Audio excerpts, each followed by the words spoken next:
I remember when Christmas meant family. Not just a dinner or polite conversation, but real, messy, joyous family. We'd all gather at my grandparents' old farmhouse, a drafty place that smelled of cedarwood and time-worn books. The tree wasn't store-bought or pre-lit, it was an adventure.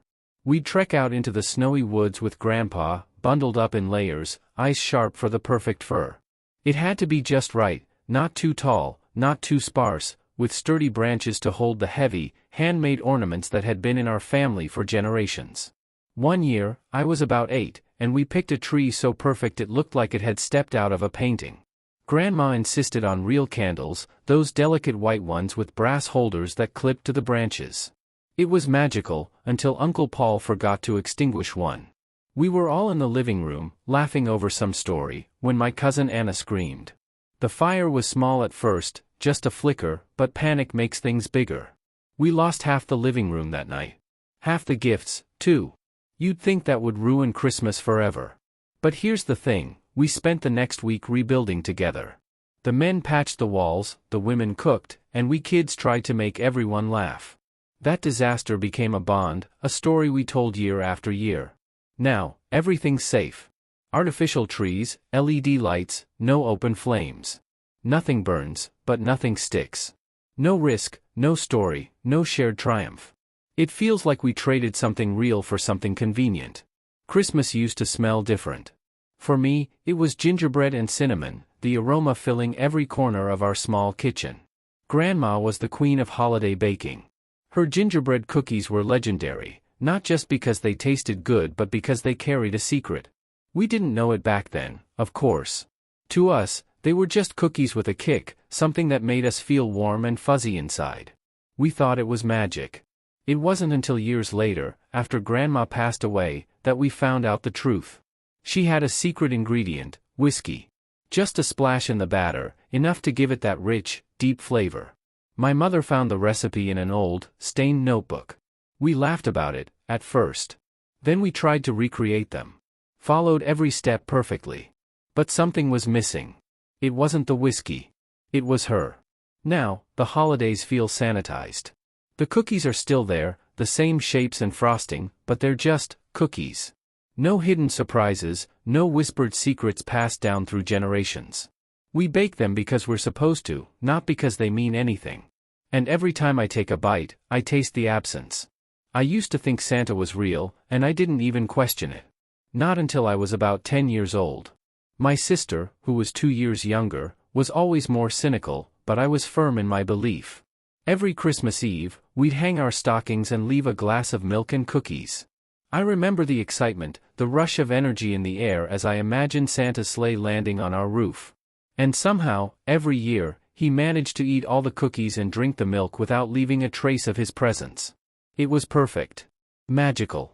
But one year, something changed. It wasn't the milk that was gone. It was the illusion. I caught sight of Dad, dressed in Santa's suit, sneaking past the kitchen window. I didn't confront him, I couldn't. I just turned back around and pretended to sleep. I guess I wanted to believe longer. The next day, when I unwrapped my presents, I couldn't enjoy them the same way. The thrill was gone. I didn't want to admit that I had stopped believing, but the truth was already there. That moment, the moment I saw the man behind the curtain, shattered the spell of Christmas. Now, kids just text Santa or click through some virtual North Pole. They don't need to leave cookies, don't need to wait in anticipation for the moment when magic hits the air. They don't understand the joy of suspending disbelief. It's all too real now. And sometimes, I wish for the days when we all could still pretend. Snow used to be a given on Christmas. Every year, without fail, we'd wake up to a world covered in a soft, sparkling blanket of snow. It didn't matter if we lived in a small town or a big city, snow was part of the season's charm. The streets, the trees, the rooftops, all transformed into a wintry wonderland. And it wasn't just about the beauty, it was about the feeling that came with it. The silence that fell with each snowflake. The crisp air that burned your lungs.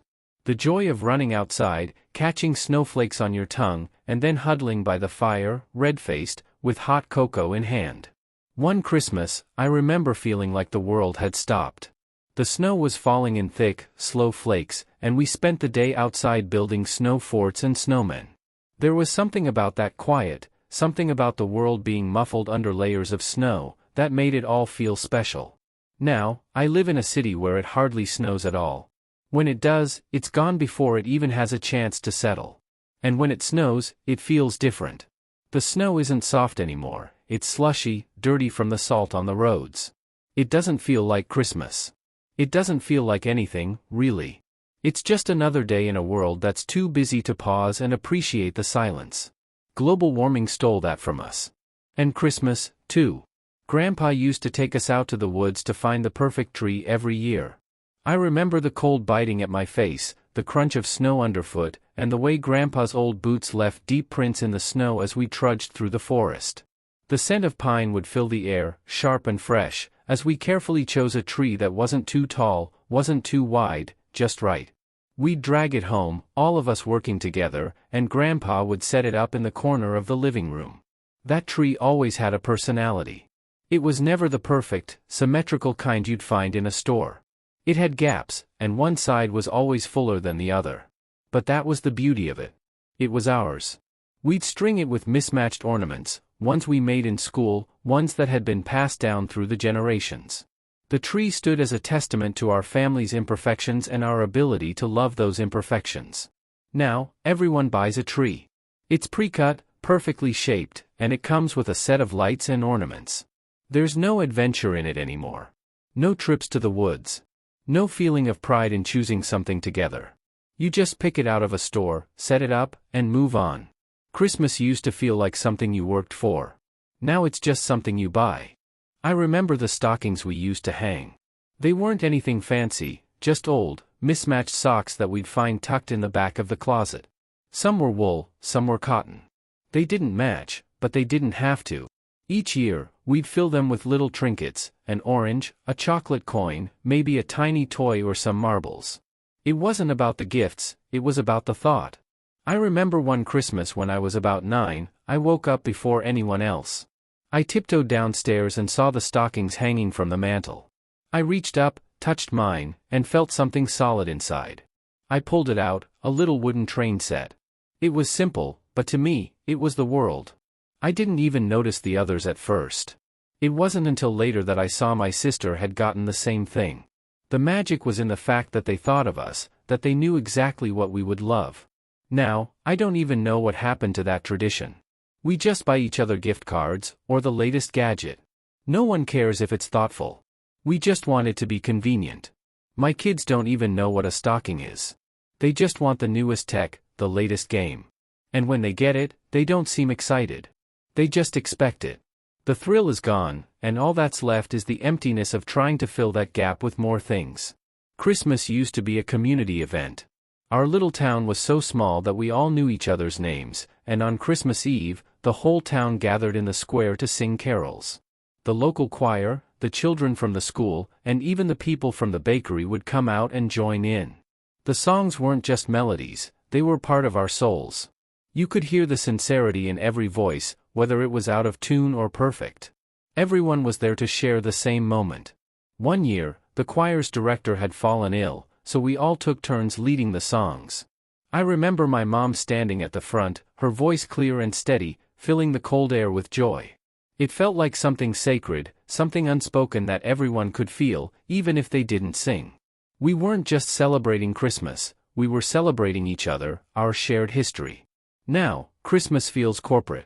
You hear carols in the malls, piped through speakers with no real feeling behind them. It's not a celebration anymore, it's a soundtrack for shopping. People are too busy, too focused on getting to the next sale to stop and sing together. The spirit of Christmas has been replaced by consumerism. I remember the Christmas dinners at Grandma's house. She had a table that could fit all of us, cousins, aunts, uncles, everyone, and we'd squeeze together, passing plates of turkey and stuffing, sharing stories of the year gone by. The room was always so warm, filled with laughter, the sound of silverware on porcelain, the clink of glasses being raised in cheers. But it wasn't the food or the decorations that made it special, it was the feeling of being together. That one year, when I was 12, we had a mishap with the turkey. Uncle Mark, who had recently tried to take up cooking, decided to deep fry it. The result was an explosion of oil and a ruined dinner. But instead of letting it ruin everything, Grandma just shrugged and made everyone sandwiches. We all laughed until we cried. We spent the evening telling stories and playing games by the fireplace. That mishap became the heart of our Christmas memories for years to come. It was real. It was messy. But it was ours. Now, Christmas dinners are planned to perfection. Everything is timed, every dish exactly as it should be. There's no room for imperfection or for unexpected moments of joy. People want the perfect meal, the perfect setting. And in doing so, they miss the magic of making it through together, even when things go wrong. When I was little, Christmas was about the build-up. The anticipation was the best part. For weeks leading up to the big day, we would talk about what we wanted for Christmas, but it wasn't about the stuff, it was about the mystery. My brother and I would race down the stairs on Christmas morning, our hearts pounding in our chests as we tried to catch a glimpse of the tree. One year, we decided to stay awake all night to catch Santa. We set up a makeshift watchtower in the living room, using a pile of cushions and blankets. We lay there, wide-eyed, watching the clock tick, knowing that the moment we fell asleep, it would be over. And then, when we finally nodded off from exhaustion, we woke up to find the presents under the tree, the cookies gone, and the milk half drunk. There was no proof, no evidence, only the magic of what we believed. Now, Christmas feels rushed. The excitement is gone before it even begins. People start shopping for presents in October, as if it's just another task to check off. The magic has been replaced by a list of to-dos, and the joy of waking up to the unknown has been replaced by expectation. We used to make Christmas cards by hand. The entire family would gather in the living room, the coffee table covered in paper, markers, glitter, and stamps. We'd spend hours creating our cards, carefully picking the designs that reflected our personalities or our favorite Christmas memories. I remember drawing reindeer with antlers that looked like they belonged in a cartoon and using too much glitter that would end up all over the house for weeks. There was something about those handmade cards that made them personal. Each one carried a piece of us. When we handed them out, it wasn't just a formality, it was a small gift of love and time. The effort we put into them made them feel special. Now, it's all digital. We send a quick message or an e-card, and it's over. There's no effort, no time spent creating something unique. It's just a checkbox on a long list of holiday tasks. The magic is gone, and all that's left is convenience. I used to love Christmas mornings, waking up early and creeping downstairs to see what Santa had left us. But the real joy came from seeing my parents' faces when they woke up. It wasn't the presents they cared about, it was us. The excitement in their eyes as they watched us open our gifts, the way they laughed when we gave them our homemade presents, even if they weren't perfect. I remember making Dad a mug out of clay in art class. It had an awful paint job, but to him, it was priceless. He used it for years. But the real magic wasn't in the gifts. It was in the way we were together, the way the morning unfolded like a story we were all a part of. We'd sit around the tree, drinking cocoa, and share our favorite Christmas memories. There was always a sense of warmth, of being anchored in a tradition that was ours. Now, Christmas morning is just like any other. People get up at the crack of dawn, open presents, and move on to the next thing. There's no lingering, no savoring the moment. We're all too busy, too focused on what comes next. The magic is gone, and in its place is an efficiency that feels empty. I remember the first time we had Christmas at home after we moved. We had always spent the holidays at my grandparents' house, but this year was different. It felt like starting over. The house was smaller, cozier, and we didn't have all the decorations that Grandma had. But we made do. We hung up paper snowflakes, and Dad strung some lights around the window. It wasn't much, but it was ours. I remember that Christmas Eve. My little brother fell asleep on the couch, and I stayed up with Dad. We sat together in silence, watching the lights flicker. It felt like we were starting a new tradition, one that would carry us through the years, no matter where we were. Now, Christmas is about finding the biggest tree, getting the latest gadgets, and throwing the most expensive parties. There's no room for simplicity, no room for quiet moments of connection. The magic of creating something from nothing has been lost in the pursuit of more. Christmas used to be about the little things.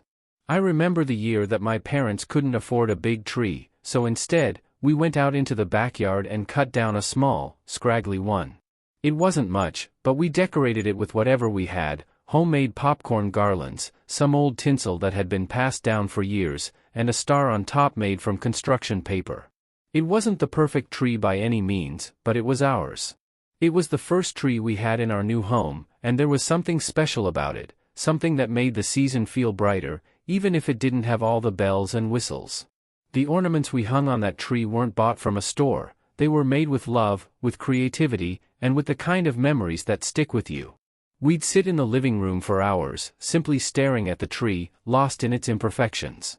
Now, people just buy a tree from the lot, with perfect ornaments that match their living room decor. There's no effort, no heart in it. Christmas has become a consumer-driven event, and the joy of making something out of nothing has been lost in the pursuit of perfection. I used to love going to midnight mass on Christmas Eve.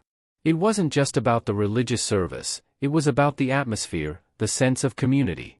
The church was always packed, filled with families and people you didn't see the rest of the year. The air was thick with anticipation, with a shared understanding that something important was about to happen. I remember one year, when I was around 15, my cousin and I sat in the back of the church, trying to make each other laugh while the priest gave his sermon. But when the choir started singing Silent Night, something changed. It wasn't about the jokes or the restlessness. It was about the beauty of the moment. The voices of the choir filled the church, and I felt a wave of peace settle over me. I looked around and saw my family, my community, my whole world gathered in that one place, and it felt like everything was right. These days, it's rare to see anyone at church. People have become too busy, too distracted. Midnight Mass is just another thing to check off the list. The sense of reverence, the shared connection, is gone. Christmas has become more about gifts and less about gathering together in spirit. When I was young, Christmas meant adventure. It meant staying up late, sneaking around, trying to catch a glimpse of Santa. We used to sneak into the attic and pull out old decorations, forgotten relics from previous holidays, and find hidden treasures, old stockings, vintage ornaments, and cards from years before.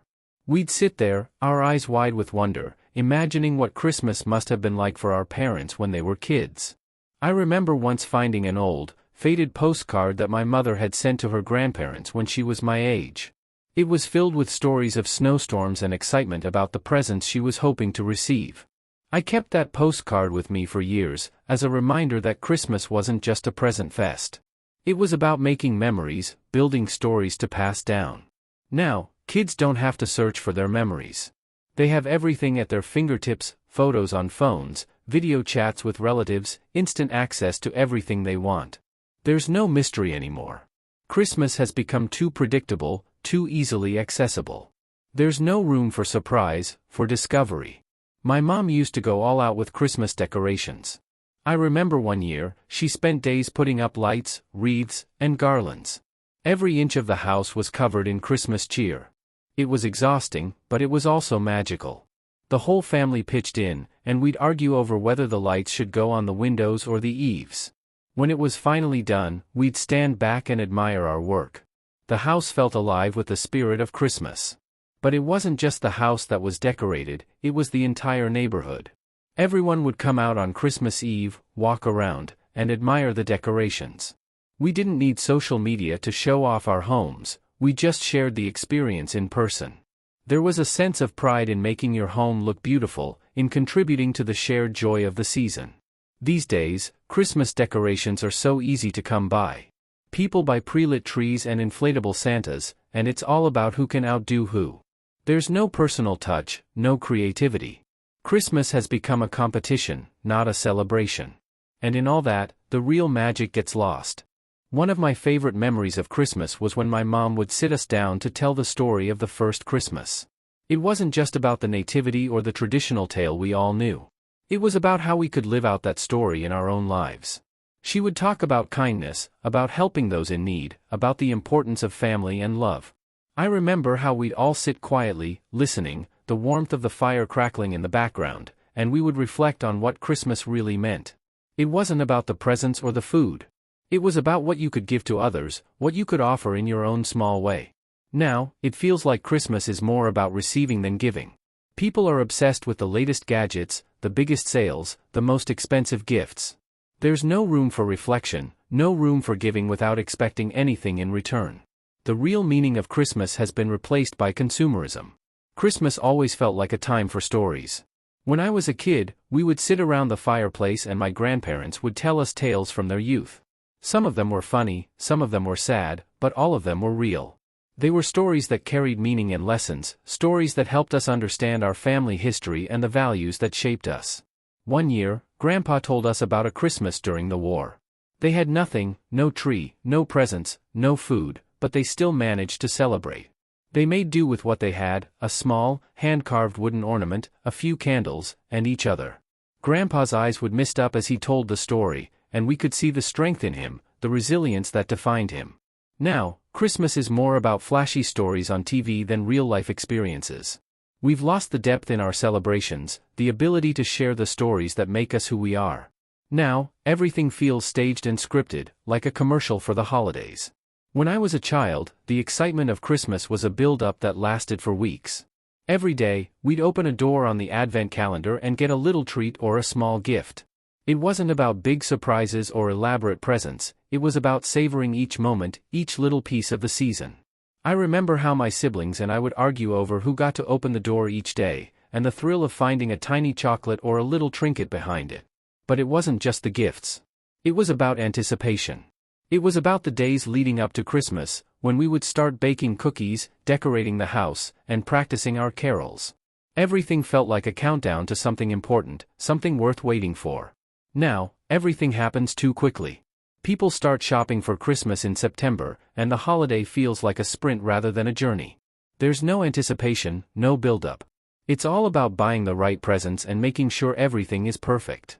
The beauty of Christmas, the joy of waiting, is lost in the rush to get to the end. I'll never forget the year when we decided to make all our gifts by hand. It wasn't a grand gesture, but it was a memorable one. My dad made me a wooden toy car, and I painted it with bright colors. My mom sewed a quilt for my brother, and we all pitched in to help. It wasn't about how much money we spent. It was about the love and effort we put into the gifts. That year, we didn't have a lot of money, but we had time. We had each other.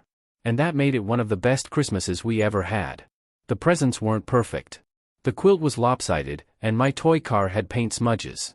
But they were made with care. And that's what made them special. Now, people spend hundreds of dollars on gifts that will be forgotten by next year. There's no time, no effort put into the thought behind the presents. Everything's about buying something shiny and new. And in the process, we've lost the true meaning of giving. There was a year when Christmas came at a time when our family was going through a difficult transition.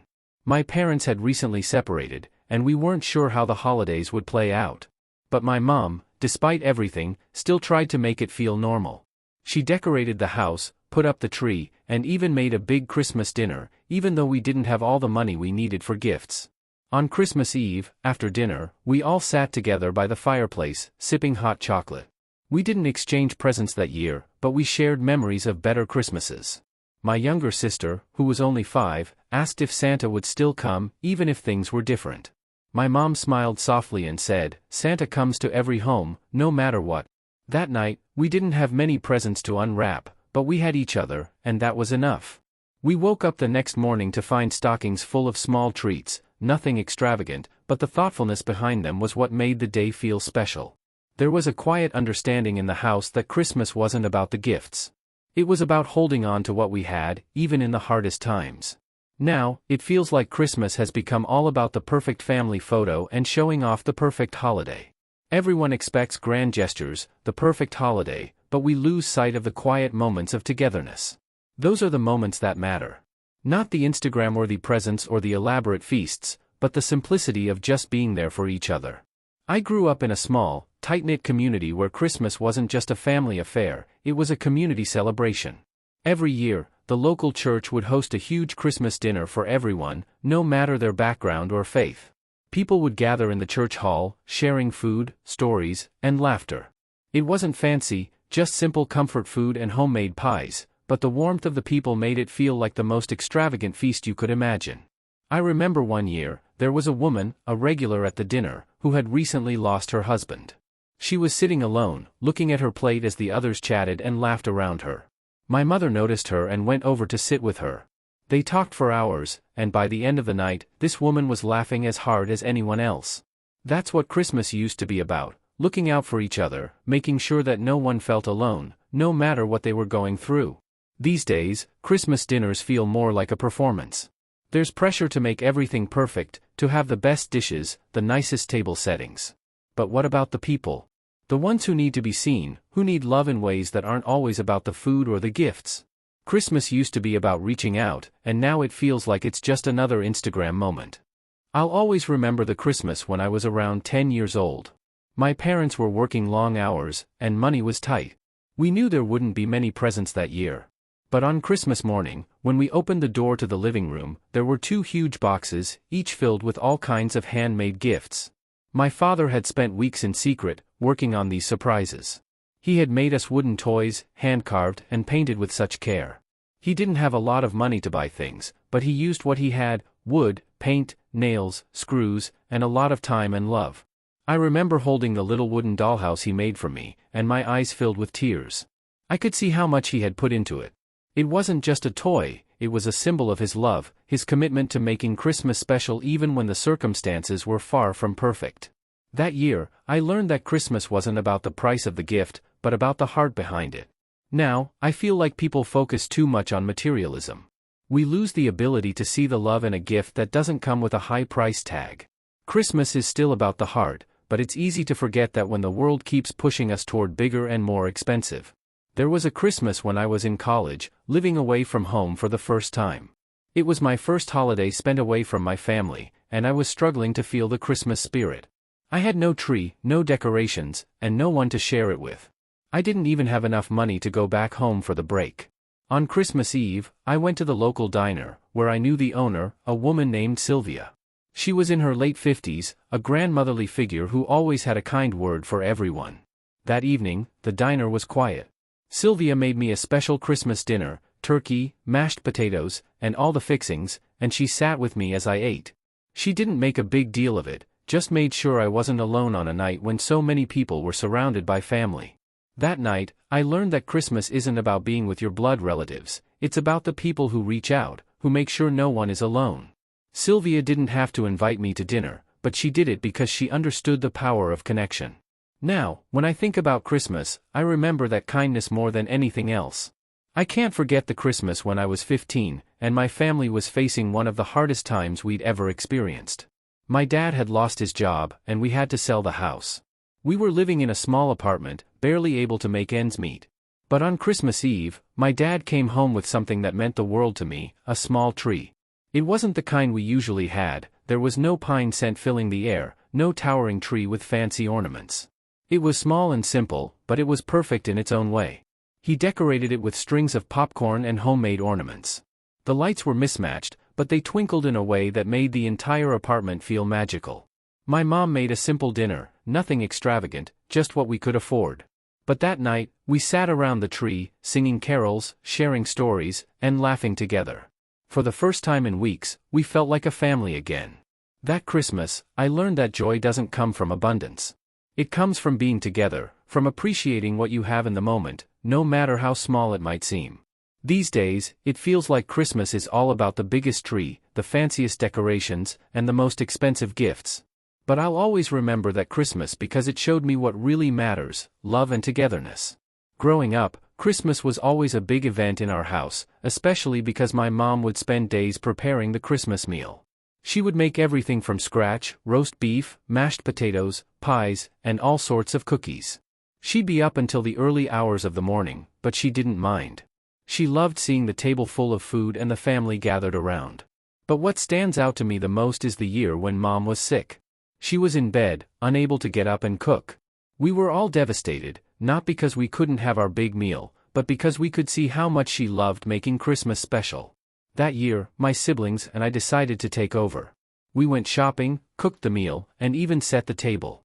When we sat down to eat, it wasn't just about the food, it was about the love we put into the meal, and how, even in her absence, my mom's spirit was still there. Now, Christmas feels more like a chore. Everyone's too busy to cook, and we order takeout or go to a restaurant. The focus has shifted from the family coming together to make something beautiful to just getting it done. The essence of sharing time in the kitchen, of cooking together and learning from one another, is disappearing. There was one Christmas when my father was stationed overseas with the military. It was one of the hardest times for our family, not knowing when we would see him again. On Christmas Eve, we got a surprise, a video call from my dad. It was the first time we'd seen his face in months, and although the connection was spotty and there was a time difference, it was the best Christmas gift we could have asked for. We all sat in front of the screen, smiling and laughing, talking to him as if he were right there with us. That call didn't replace his presence, but it connected us in a way I hadn't expected. We opened presents, but it felt like the real gift was the connection, the reminder that no matter how far apart we were still a family. Now, it feels like Christmas is about being physically present. People expect you to be there, to participate in all the traditions. But sometimes, being there in spirit, even if you can't be there in person, can be the most meaningful part of the holiday.